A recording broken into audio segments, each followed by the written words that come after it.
Everyone, welcome to learn with Divyangana. So guys, आज हम कुछ थोड़ा सा अपना डाउट सेशन रखेंगे। आपके एक जैसे डाउट्स बहुत सारे आ रहे थे, ठीक है, तो सोचा भाई आज सारे के सारे डाउट्स को ले लो और जो इंपॉर्टेंट वाले हैं, ठीक है। अब देखो, सबसे पहला जो डाउट था, और ये वाला डाउट एक नहीं, मेरे पास ऐसे 10 कमेंट्स आए थे, तो मैं आपको बताती हूँ। तो जब मैंने इसको देखा तो मुझे लगा कि नहीं भैया, बता देना चाहिए इसके बारे में, क्योंकि ऐसे और भी बहुत सारे एस्पिरेंट्स हो सकते हैं, हो सकता है जिनको ये वाला सेम डाउट हो, ठीक है। तो देखो, इनका डाउट ये है, ये एप्पल मैंगो जी हैं बहुत अच्छा नाम है। इन्होंने बोला है कि मैम, क्या केवीएस एनवीएस में जो एग्जाम लेते हैं, ठीक है, उससे सिलेक्शन होता है या फिर सीटेट में जिसके नंबर ज्यादा होते हैं उनको प्रेफरेंस मिलती है। और ये वाला डाउट एक और हमारी मैम है, मींस एक और थी एस्पिरेंट जिनका नाम पूनम ढुल जी है, शायद आई थिंक वो मेरे को अगर सुन रही होंगी तो उनको याद आ जाएगा। उन्होंने भी ये चीज़ पूछा था, ठीक है। तो देखो, मैं इस चीज़ को पहले आपको क्लियर कर दूं कि एनवीएस हो चाहे आपका कोई भी टीचिंग एग्जाम हो, अभी तक ऐसा कोई भी रूल नहीं है कि आपके सीटेट के मार्क्स काउंट होंगे। इस चीज़ को पहले तो आप ध्यान रखो, अभी तक ऐसा कोई रूल नहीं है।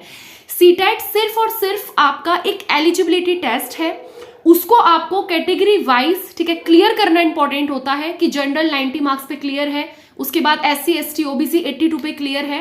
बट ऐसा नहीं है कि उसके मार्क्स एनवीएस में काउंट होते हैं या फिर उनको ज़्यादा प्रेफरेंस दी जाती है।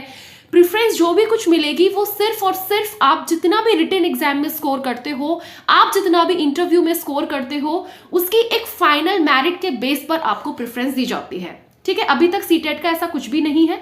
हाँ, अभी जो आपका भी कुछ टाइम पहले एक नोटिफिकेशन आया था, लेकिन वो भी आपका सुपर टेट के लिए था।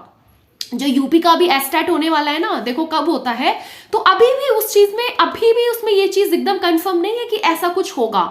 हाँ, उन्होंने इस पॉइंट को मेंशन जरूर करा था कि हम लोग यूपी टेट के या सी टेट के 1/4 मार्क्स को काउंट करेंगे, ठीक है।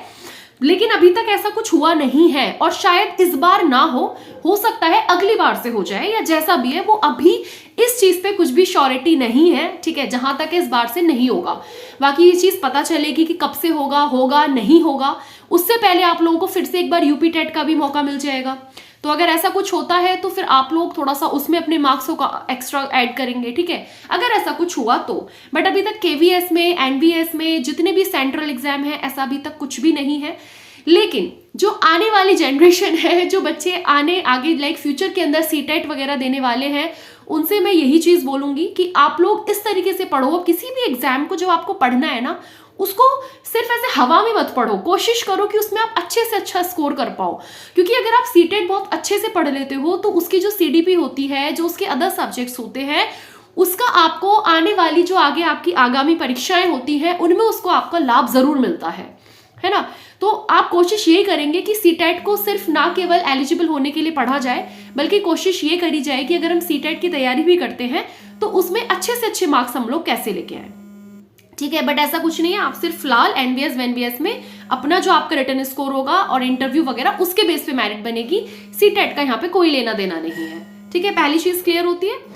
उसके बाद नेक्स्ट आउट है, यस, ये इन्होंने बोला है कि मैम, मतलब इनके जो मॉक टेस्ट है, ठीक है, ऑब्जेक्टिव क्वेश्चंस जी हैं, और इन्होंने बोला है कि ma'am you are a gem, a lot of respect to you, thank you.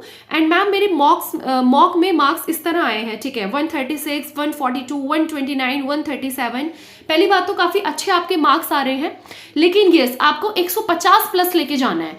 अब वो आप पूछ रहे हैं कि हम कैसे लेकर जाएं, तो देखो सीधी सी बात है ना भाई, ये तो सिंपल सी बात हुई। जहां भी आपका जो भी वीकर सेक्शन है, जहां भी आपको लग रहा है कि मेरे इस वाले पोर्शन पे मार्क्स कम आ रहे हैं, तो उस पे आप लोग ज्यादा ध्यान दो ना। आपको लग रहा है कि मेरे मैथ्स में इस वाले टॉपिक से मार्क्स जा रहे हैं, या मुझे ये वाला टॉपिक समझ नहीं आ रहा, तो जो भी आपका वीकर सेक्शन है, जहां भी आपके मार्क्स कम हो जा रहे हैं या आपके मार्क्स नहीं आ रहे, उस सेक्शन पे या उस टॉपिक पे आप लोग ज्यादा ध्यान देंगे तो आपके मार्क्स बढ़ेंगे ही बढ़ेंगे, सीधी सी बात है, ठीक है। और बाकी जितना प्रैक्टिस करो, बस ये देखो कि कहां पे आपके मार्क्स कम हो रहे हैं, वो चीज देखना जरूरी है, ठीक है।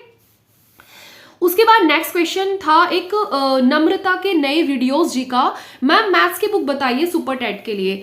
देखो सुपर टेट के लिए मैंने आपको एक बहुत अच्छी खासी वीडियो बनाई हुई है बुक्स के रिगार्डिंग, आप उस पूरी वीडियो को देख लो सुपर टेट की, ठीक है, मैं आपको लिंक सेंड कर दूंगी, तो आपको वहां से सब कुछ पता चल जाएगा। बाकी कोई एक्स्ट्रा अलग से ऐसी बुक्स नहीं होती, वही एक सिलेबस है पर्टिकुलर, वो सब आपको पढ़ना है। आपके पास कोई भी अच्छी ऑथेंटिक बुक है, चाहे आपके पास आर.डी. शर्मा है या आपके पास अरिहंत की है, कोई भी अच्छी अच्छी सी जो बुक्स है मार्केट में, आपका मेन बस मोटो है कि आपको अपने उन टॉपिक्स को कवर करना है, ठीक है। तो आप कोई भी अच्छी सी बुक ले लो, बाकी यूट्यूब जिंदाबाद है, जैसे जैसे अपने क्वेश्चंस करते जाओ बुक से, साथ में उनकी प्रैक्टिस यूट्यूब से भी करते चले जाओ, तो बस मोर देन सफिशिएंट है। बाकी मैंने एक सुपर टेट के लिए पूरी वीडियो बनाया हुआ है, आप उसको वॉच करो, काफी अच्छी वीडियो थी, बहुत मेहनत से बनाई गई थी।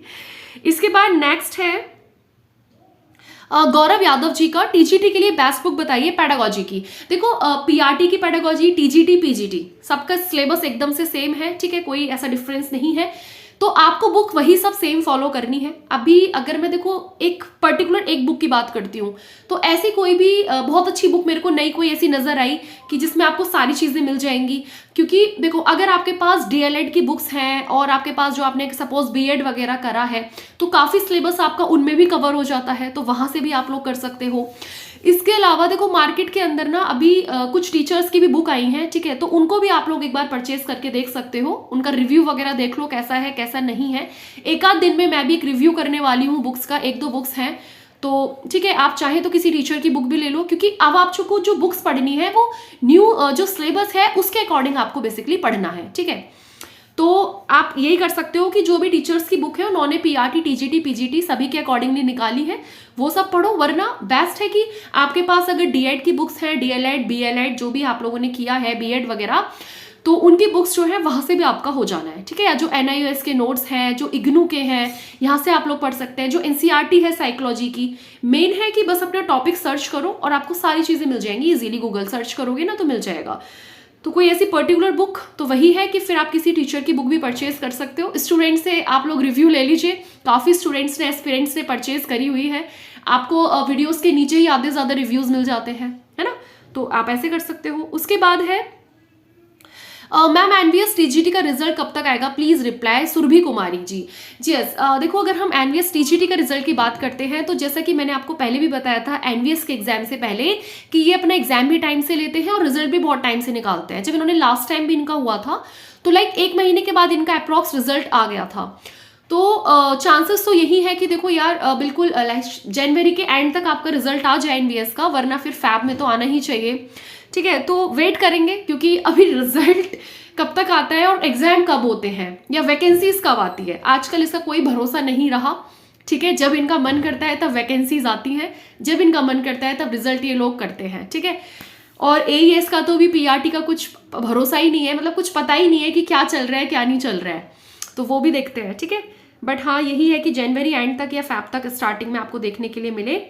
इसके बाद नेक्स्ट आगे क्वेश्चन देखते हैं, और यही कुछ डाउट्स है। एक था कि आप लोग केवीएस के लिए मॉक टेस्ट कहाँ से करेंगे, तो मॉक टेस्ट के लिए देखो जैसे कि टेस्ट बुक है मानी जानी, आपको अच्छे से पता है और आप सब वहाँ से प्रैक्टिस भी करते हो। अब अगर जब सारे के सारे बच्चे टेक्स्ट बुक से ही प्रैक्टिस करेंगे तो कुछ डिफरेंट क्वेश्चंस की चॉइसेस कहाँ से मिलेगी आपको। तो जब आप गूगल सर्च करते हो ना तो वहाँ पे ऐसे बहुत सारे इंस्टीट्यूट हैं जो अपनी फ्री ऑफ कॉस्ट में मॉक टेस्ट सीरीज चलाते हैं। तो आप कहीं से भी जाके अपने आप को एनरोल करके, और बस आपका काम होना चाहिए कि आपने जो भी टॉपिक पढ़ा है उससे रिलेटेड आपको अपने क्वेश्चन सॉल्व करने हैं। फिर चाहे आप ऑफलाइन तरीके से करो चाहे ऑनलाइन तरीके से करो, बट ऑनलाइन का ये है क्योंकि आपको पेपर ऑनलाइन देना है तो थोड़ा सा ऑनलाइन करते हैं तो ज़्यादा अच्छा रहेगा, ठीक है। बाकी आपकी मर्जी है। तो टेक्स्ट बुक हो गया, ऑलिव बोर्ड हो गया, है ना। इसी के साथ जब आप लोग गूगल सर्च करोगे तो और भी ऐसे बहुत सारे आपको दिखेंगे अलग अलग, है ना, मॉक टेस्ट के लिए। तो कोई अच्छी सी जो भी जिनका थोड़ा सा नाम है, जो अच्छी खासी है, मतलब जिसपे आप लोग बेसिकली भरोसा कर सकते हो कि यस ये टेस्ट सीरीज सही होगी या इसके आंसर सही होंगे, तो आप किसी भी अच्छी सी रेलिवेंट टेस्ट सीरीज को देके भी अपना टेस्ट सीरीज आप लोग लगा सकते हो, ठीक है। तो यहाँ से कोई आपको प्रॉब्लम नहीं है। फ्री ऑफ कॉस्ट बहुत सारी है यार, कोई जरूरत नहीं है कि पैसा वैसा डाल के आपको टेस्ट सीरीज करनी है, नहीं। आपको फ्री ऑफ कॉस्ट जब चीजें प्रोवाइड हो रही हैं तो जाओ ना, उसको करो अच्छे से, ठीक है। तो ये आप लोग करेंगे। एक और डाउट था कि मैं आपको ऐसे ही बता देती हूँ, मेरे को उनका नाम याद नहीं आ रहा है, ठीक है, क्योंकि वो मैंने रिप्लाई कर दिया था कि केवीएस के अंदर नेगेटिव मार्किंग है, तो नहीं है, इस बार भी नेगेटिव मार्किंग नहीं आई है, बच गए हो आप लोग, ठीक है। तो आप लोग बस अच्छे से अपनी तैयारी करेंगे कोई भी डाउट है, कोई भी क्वेरी है तो आप लोग पूछेंगे। बाकी सीरीज आपकी चल ही रही है पेडागोजी की, ठीक है, इसी चैनल पे। तो ये अभी थोड़ा सा स्टार्टअप है, इनिशिएटिव है। बाकी धीरे धीरे करके फिर हम आगे एक बड़े प्रोजेक्ट पे भी वर्क करने वाले हैं, तो वो बाद में देखेंगे। बट अभी जो आप लोग पेडागोजी कर रहे हो उसको करते रहो, कॉन्सेप्ट्स अपने क्लियर करते रहो और ज़्यादा से ज़्यादा प्रैक्टिस क्वेश्चंस ही करते रहो, ठीक है। सो चलिए, wish you all the very best, stay happy and stay blessed. Thank you so much and thanks for watching.